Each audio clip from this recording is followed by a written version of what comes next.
Alright, hell yeah. So we got a Piranha Burn underneath the RMR Fat Cat. Now this sticks up a little bit more, and it's shorter than the last kayak we put underneath this. So we're for sure able to edge it side to side, but we're also able to edge it 3/4, release 3/4 of the boat. We also lifted it up with some foam in these last two shots, and then kind of had some fun with that. Booyah. Alright, hell yeah. So I'm going to do a voiceover. So with this setup, I'm able to get into that back corner and basically release 3/4 of the boat. And so almost both front pontoons are kind of out of the water if I really lean back into that corner. And hell yes. And then so the other benefit to a paddle cat with this design is that it's really easy to go back and forth and, track those tubes into the water, especially with that maneuver.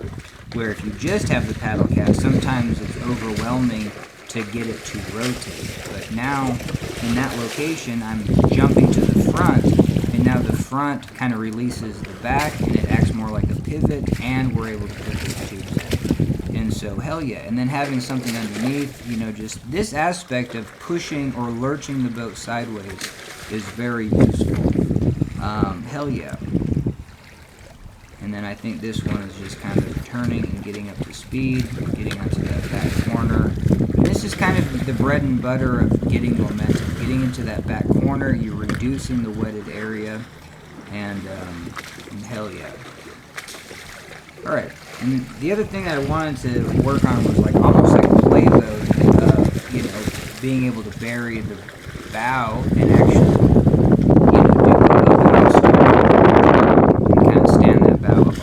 this is just a big boat, but hell yeah, this is the money right here. Being in the front and then zigzagging back and forth and not getting overpowered, taking a big sweep stroke and then rotating to the other side on those rotations.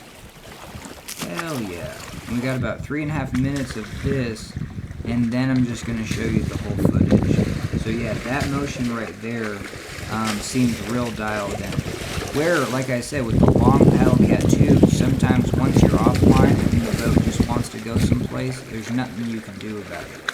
So in R1, it's very important to be able to rotate and then, charge in a particular direction. And then once you are going in that direction, figure out a way to keep your inertia, online. And so, hell yeah. Heck yeah. And today's session was really focusing maybe on that triple divide, like right here, just kind of edging out of the side of the boat and up near the front. Actually, who knows how many different surfaces there could be. But the important thing is that when you move around in the cockpit, you're moving to different areas that are functionally different. Whether it's the bow in the corner of the bows, just the front part of the bow, and then the back corners, and then just leaning back. In this video, I wanted to practice leaning back, but it just, the boat's too big, and I wasn't able to lean back, and there's no seat back there anyway. And so, hell yeah. Here, we're just going to finish with some high siding. This is very important for me. I'm always just trying to high side from the seated position, where I'm working on dropping the knees, dropping the hips inside the cockpit, because that's the only brace that you're going to have. If the boat stops abruptly by a wave, then your body has to push up against there. Alright, hell yeah. Alright, hell yeah. So now here is just all footage for the evening.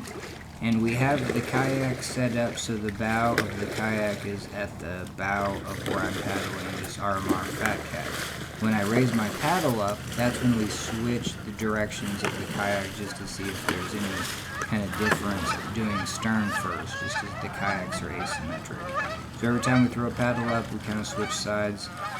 Towards the end, we actually foam out the top of that kayak and then get a taller stack height. And then so that just makes it more rockered. Now when we do that, it for sure just becomes kind of comical. It's good for maybe just practicing balance. But this right here, this is sweet. This feels totally normal. And then the other thing that can make this feel normal is just have your seated positions, like your seat, be level. So when I am leaning the boat where I'm sitting, you just want that to be level. And then, yeah, so hell yeah. And so this is kind of what I was, kind of going for with a V-rocker design. The next probably experiment that I'll do is I'll put the two kayaks that I own together and then do a true V-rocker, and just to see if the two kayaks together, it'll be a small boat, but I can always put a gap in the middle, but still that would be a worthwhile test. So this is cool just because it's one of the largest boats. I mean, this is for an R1, the RMR Fat Cat at 12 feet. This is great stability. Like, you're not going to flip very much at all, and it's actually really easy to stay with this boat, through big punches. But it's just slow, and so it's just kind of fascinating how you could do this modification and make it a little faster. And then just thinking on the fly, the other thing that I'm thinking about is just trying to make this modification just on one side. So if I'm a left-sided paddler, maybe if I jump to that right side, it does feel normal. And then so I think that what I'm trying to get at is just make my own little chunk of foam in that back corner, so then it's not a whole kayak. So it's just enough to edge 3/4 of the boat, and maybe it's just 3/4 of the boat, where, but I was thinking 3/4 of the boat and then edge sideways so that tube's out of the water just like that. But what's the minimum amount of material needed to do that? Now in this, it was kind of cool because we also worked on getting to the bow, and that did have benefits, where the bow, you could edge one way and the other on the bow, so that was kind of fascinating. Alright, hell yeah, I'm just going to leave you with this footage. This is all the footage from the evening. Hell yeah.